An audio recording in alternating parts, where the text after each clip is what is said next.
chasing sunsets in the sky. Won't let these moments pass us by. Take my hand, don't be afraid. The brighter days are on their way. Hello, darlings. So listen, I am not a keen reader, okay? But when I do make a habit of reading often, I just live happier. There's many studies now that prove that social media and screen consumption damage your mental health, aka get off social media if you want to be happy instead of sad. And that's why, my darlings, it's much better to read books. So this is a reading vlog. In the first part, I will be catching you up on my reading in the last few months and my adventures in Booktok. The second part, we are going to buy some books, we're going to the library, and we're going to read, debate, and review. There are no spoilers in this video about any of the books I mentioned, so don't worry. Now take some popcorn or some ice cream, sit down and make yourself comfortable. Let's get into it. Oh, yes, hello, hello. What you doing? What do you want? What do you want? What do you want? Part 1, Booktok.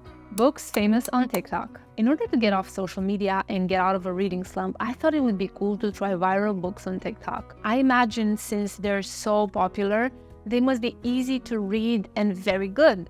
Alright? Yeah, I imagined wrong. So I started with the viral It Ends With Us by Colleen Hoover, marketed as a romance book. It was very fast to read and you don't need to think too much, for example, if you're coming tired from work. But I don't like what happens in the book. If you're looking for a rom-com, I don't recommend this book because I was expecting to read about a love story, but it takes a totally dark turn. Then I read The Atlas 6 by Olivia Blake. I liked the idea in the book. Very cool, dark academia. There's this magical library with a secret society that selects only a few chosen ones and teaches them magic and science. How does that sound? The book starts great, full of mysteries. The idea is really good.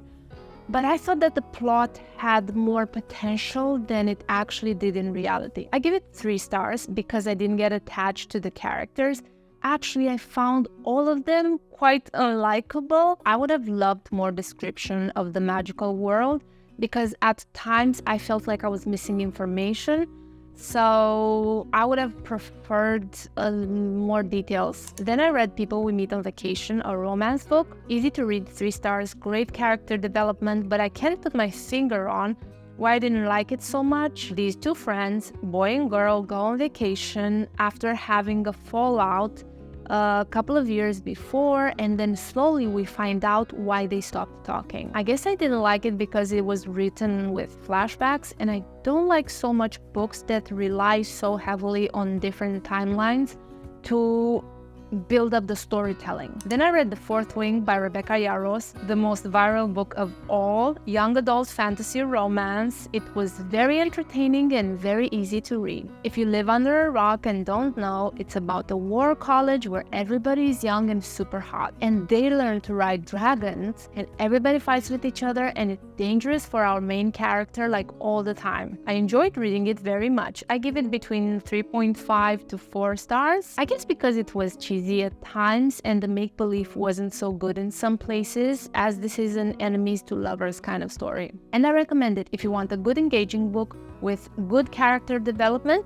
This is a page turner. Then I read None of This Is True by Lisa Jewell. Look, a lot of people love this book and it's actually really good writing, but I didn't like what happened in the book. I don't like books that take kind of a dark, disgusting turn. I thought that this book had more potential to have a more interesting plot, but it didn't. So 3 stars, 2.5. However, if you like thrillers that take a totally dark turn, then it's your kind of book. Next book was Beach Red by Emily Henry. More like I tried to read it. It was too cliche, so halfway through the book, I lost interest and I stopped reading it. But if you like enemy to lovers, a little bit of a cliche kind of book, her writing is very easy to read. And of course, by this time, Iron Flame came out, the sequel to The Fourth Wing, very viral. I loved it more than the first book.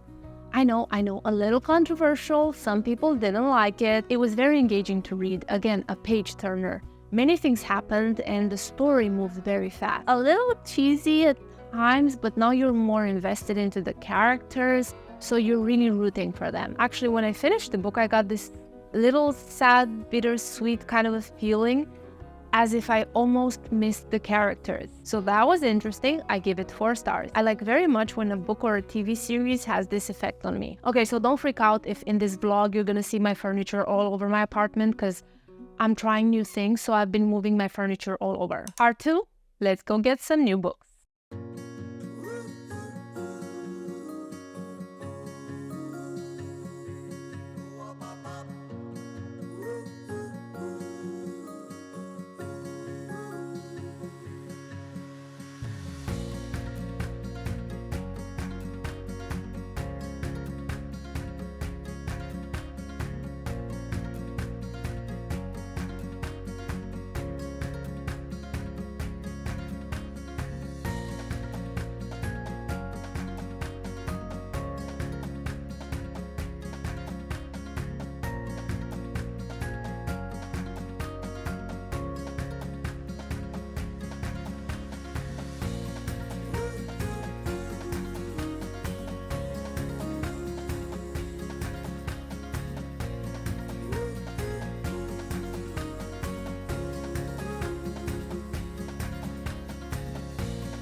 For this vlog, I chose Fairy Tale by Stephen King. I love his writing style. Better Than the Movies by Lynn, which is actually a young adult romance, but it has really good reviews. So to give myself a challenge with The Shogun by James Clavell. And let's do a non-fiction also. Self-Improvement, The Mountain Is You by Brianna Wiest.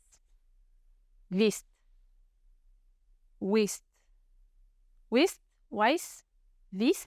Wiest.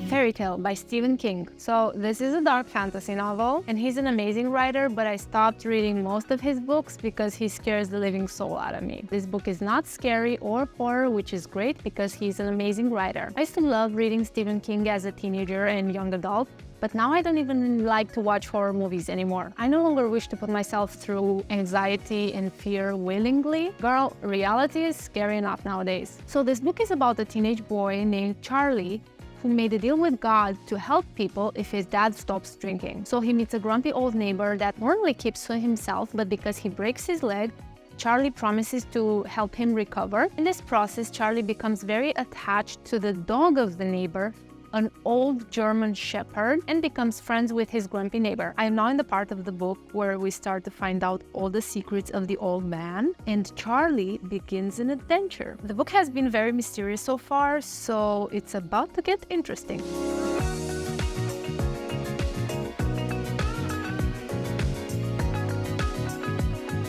Alright, so I finished the book. It was not scary, except for a couple of times when I was reading late at night, but just a little bit and pretty easy to tolerate.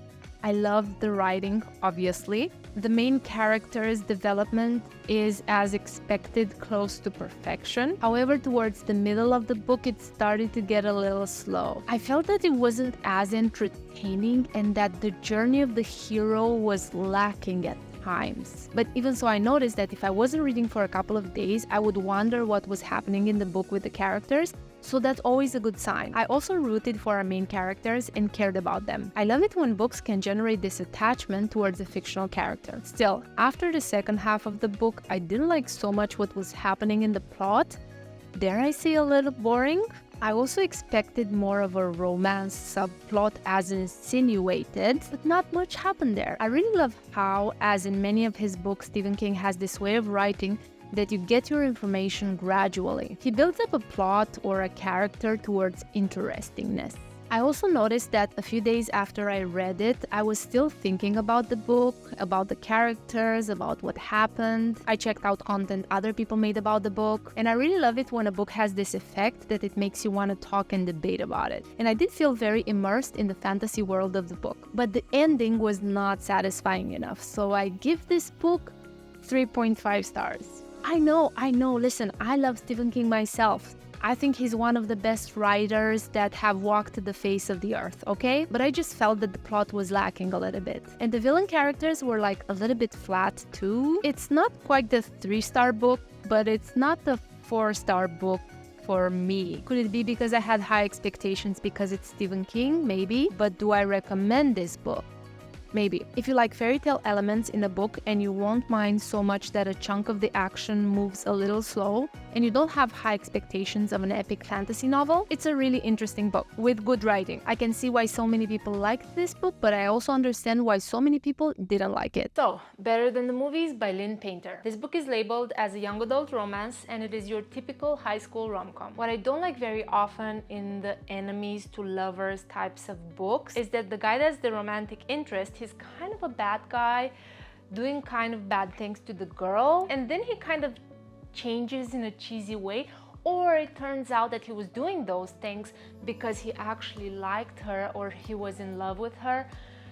And that's a little bit toxic, because in real life it is characteristic of people that do bad things to keep on doing bad things even if you fall in love with them. I mean, even if it's fiction, when you read a romance book, you still kind of want it to feel realistic enough, right? This makes me lose many times investment in the romance, because instead of getting immersed in the fiction book while you read, you're distracted by your own thoughts, observing glitches or plot holes in the story. So when it comes to an enemies to lovers story, character development needs to be very complex, and the interaction between these characters needs to be very well written.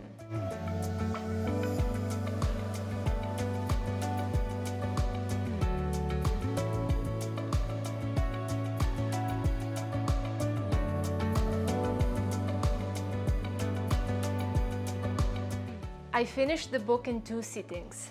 This book reads very fast. I didn't even get to film a lot of B-roll of me reading it. I am not a fast reader, and this is a 300-page book. I like the character development, and it's not very cheesy except for like maybe a couple of occasions, but it's tolerable. I like the writing, and you really connect with some of the characters in the book. One of the things that I noticed is that in this book, all of the characters are kind of wholesome, and everybody's just so cool and a good person, which distracted me a little bit because it made me think of my own high school experience, which was a little sad compared to this book. Might have I felt sorry for me and my romantic experiences in high school? Triggered my trauma response here?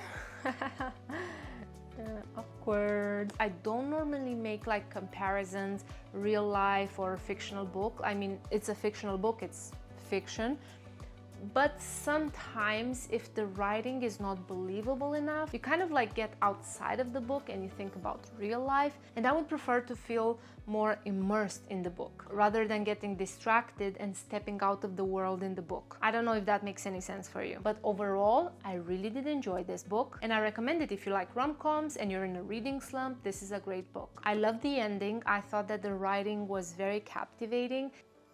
I give it 3.5 stars. It didn't make it to 4 stars, but I really enjoyed this book.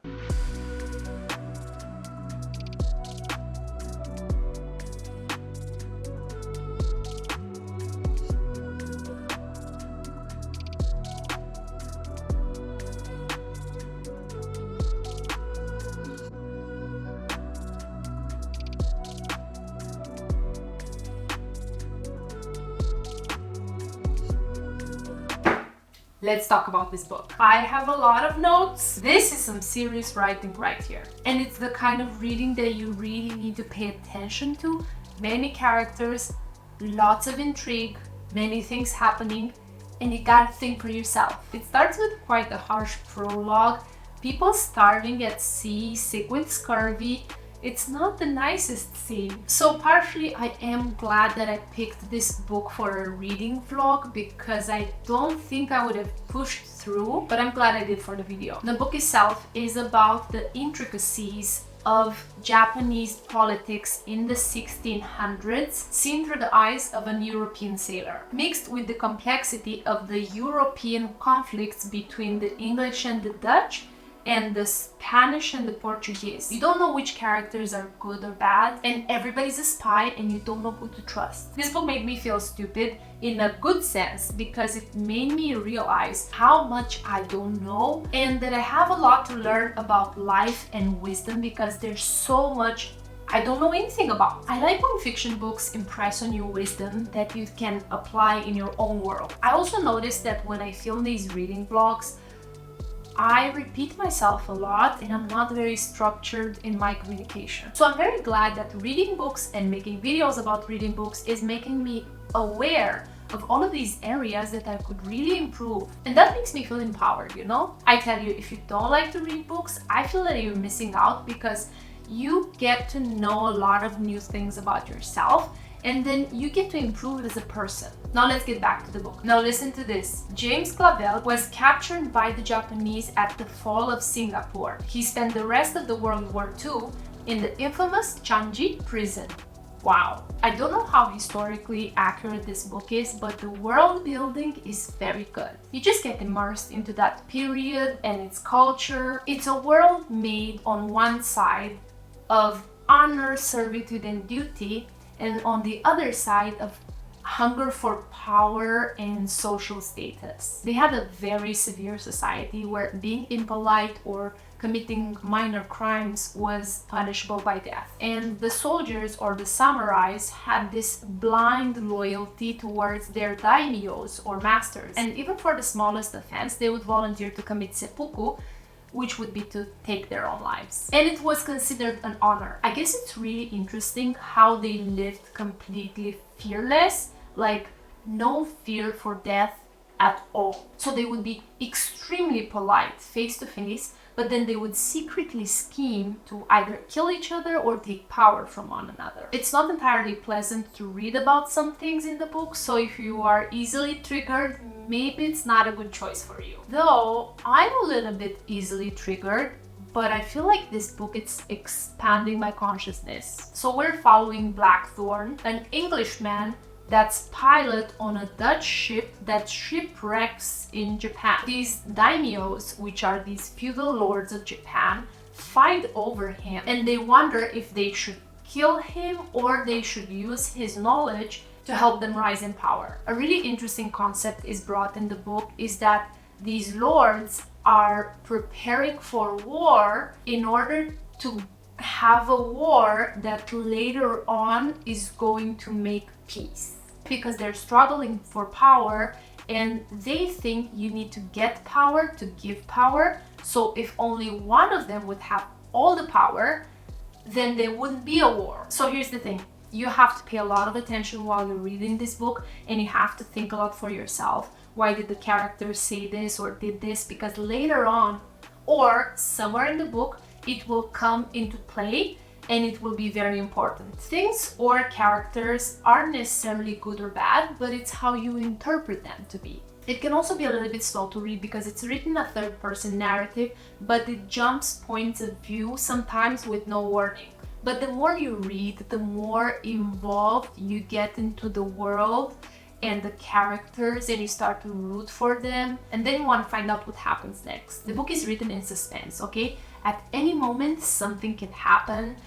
You can never trust nobody. You have to always analyze what did the characters do, why did they say this. But if you don't make a habit of reading often, this can be an intimidating book. It certainly is for me. And it's a little bit challenging. But I did say in the beginning of this vlog that I was gonna give myself a challenge. Yeah.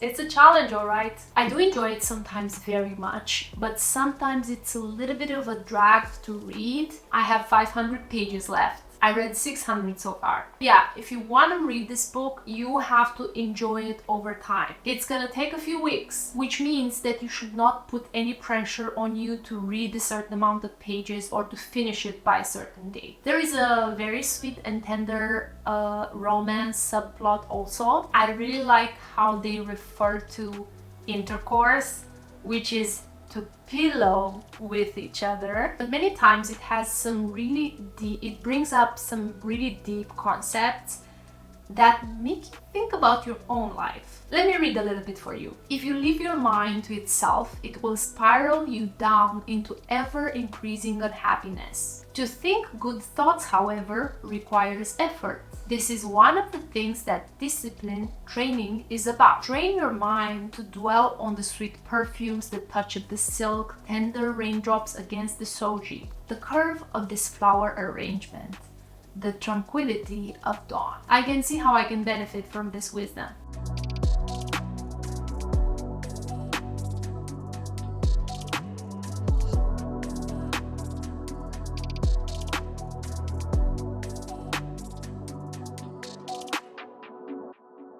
Okay, I finished the book. Look how thick it is. Let's talk about it. First of all, I have to say that filming reading vlogs is much harder than what I thought, because you have to read, you have to get the B-roll, you have to film your thoughts about what you've read in the moment. You have to edit a lot because you get a lot of footage. There were a few times in this video when I was like, I think I'm gonna quit. But because I do have a few videos that I quit, it's not a good feeling, okay? So then I was like, come on, push it through, get the video done. Okay, so let's talk about this book. I highly recommend it, though it is very complicated and time-consuming to read, which I think I've mentioned before, but totally worth it. Now I am in love with Japanese culture. I want to travel to Japan.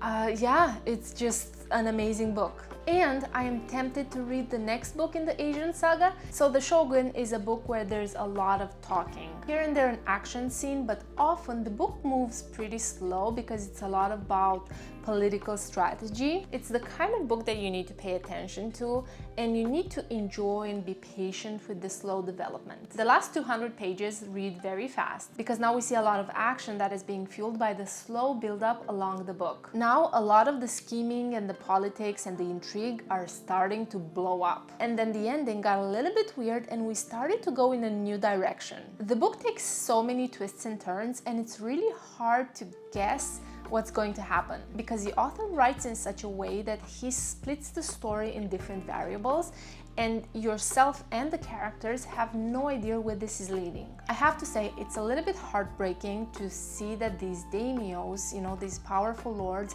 would risk to sacrifice everything, their wives, their children, their legacy, their houses, their people, even their own lives, just to get more power. This insight into the nature of humanity over the course of history is scary to think of. So yeah, this is a book that makes you think. Even though I don't necessarily like what happens sometimes with the plot in the book, James Clavell is a master storyteller, and it was a solid plot with some serious good writing. It was a little brutal sometimes, maybe for my taste, but I did enjoy the book. I feel like it expanded my perspective. I really like the ending, but you should know that this is a serious and manly book, and serious things happen to the characters. It's quite satisfactory, and you get a feeling of grandeur for the future of Japan. I was gonna give it 3.5 stars, but I changed my mind. It's more like a 4 stars book.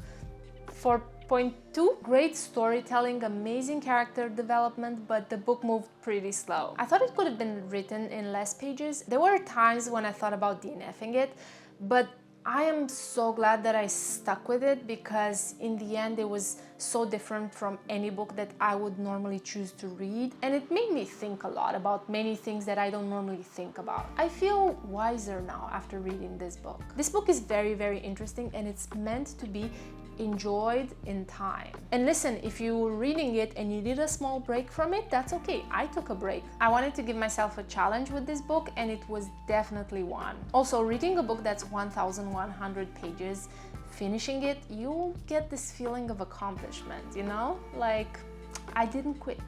Feels good. I can see why it was an international bestseller, and I feel a little bit addicted mentally to go read the next book in the Asian saga. They're not really like sequels. I'll think about it. Comment below if you're interested. So there's a series now made about this book, and I'm thinking maybe I should watch the series and then make a video. It's gonna be with spoilers though, because we need to debate what's happening in the book, right? What are we thinking? Leave a comment.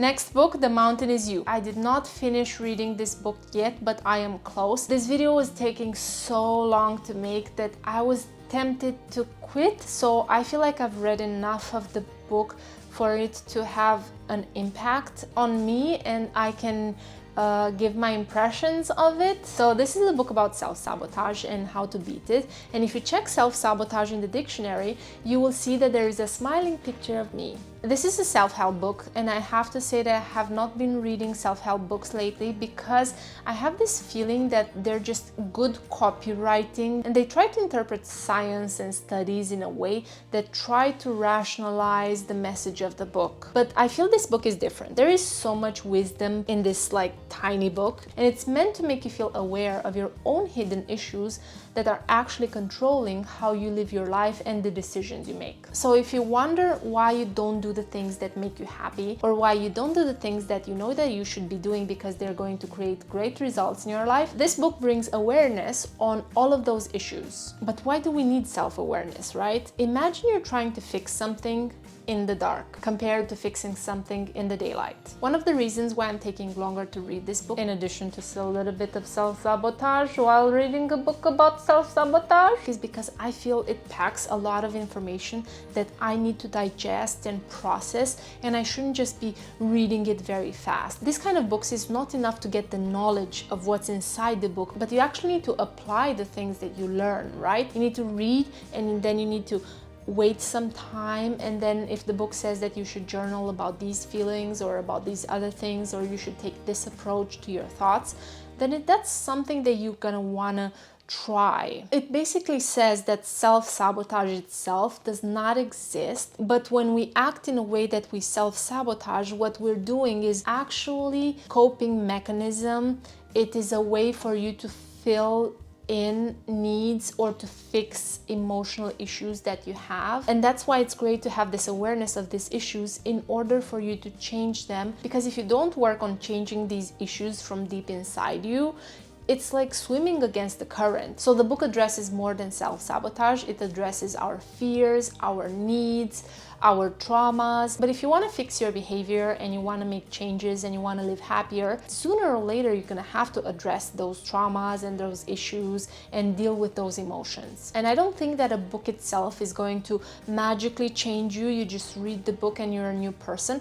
But what I think this book does very well, in addition to bringing a lot of awareness, it is planting seeds in your mind that over time will grow and break your old paradigms, and it's going to help crumble all of those programmed thought structures that don't serve you anymore. Maybe you will be tempted to think that this book is not going to change you, but I have to say, I was reading this book and I was having epiphany after epiphany. However, I don't think there is a quick pill, especially changing bad habits and behaviors that you've been having for years.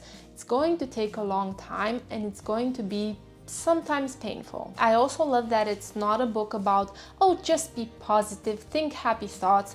It's actually a book that says that your emotions, negative or positive, they need to be validated. Like, you need to feel what you're feeling, and you should not let anybody tell you that you shouldn't be validating and processing those emotions. Look at this, I've been taking notes. I want to read you my favorite part, which I feel if you were gonna take something from this book, this should be it.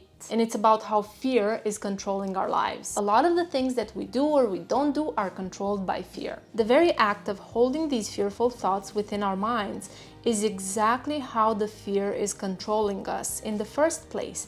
It is derailing our lives right now because we are channeling our energy into something that's outside of our control, as opposed to using it for everything that is actually within our control. That is very smart. So basically, fear tells you, no, don't use the energy right now in the present moment for what you can fix. Invest your energy into being scared and thinking of what could go wrong if you take the actions that you think you should take. And every other page is like this. It's just telling you of all of these negative paradigms and mechanisms that are hidden and they're controlling you. And then it presents you with alternative solutions, new thoughts that you should think, new actions that you should take in order to break down all of these damaging behaviors that you've been trying to change for years. So the book touches on many negative internal behaviors that we experience, like jealousy, resentment,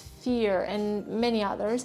And then it brings you a solution, and it puts a little seed in your mind of what if you would do this other thing. I feel like there's a lot of wisdom in this book, and I recommend this book to everybody, but I do think it's not the only self-help book that you should read. I also recommend very much Nicole LePera. If you want a book that would actually help you change, those are amazing books. I'm sure I will be making a separate video on it because this book was just packed with good information. And these are topics that we should be addressing and talking about so that we can better our lives. So if you want to watch videos about self-reinvention or life in Norway or interesting books I've read lately, just click the next video. Thank you for watching. I appreciate you. See you next time. The last 200 pages read faster, finally, because now we see a lot of action that is being fueled by the slow build along the book. My God, I write so complicated things.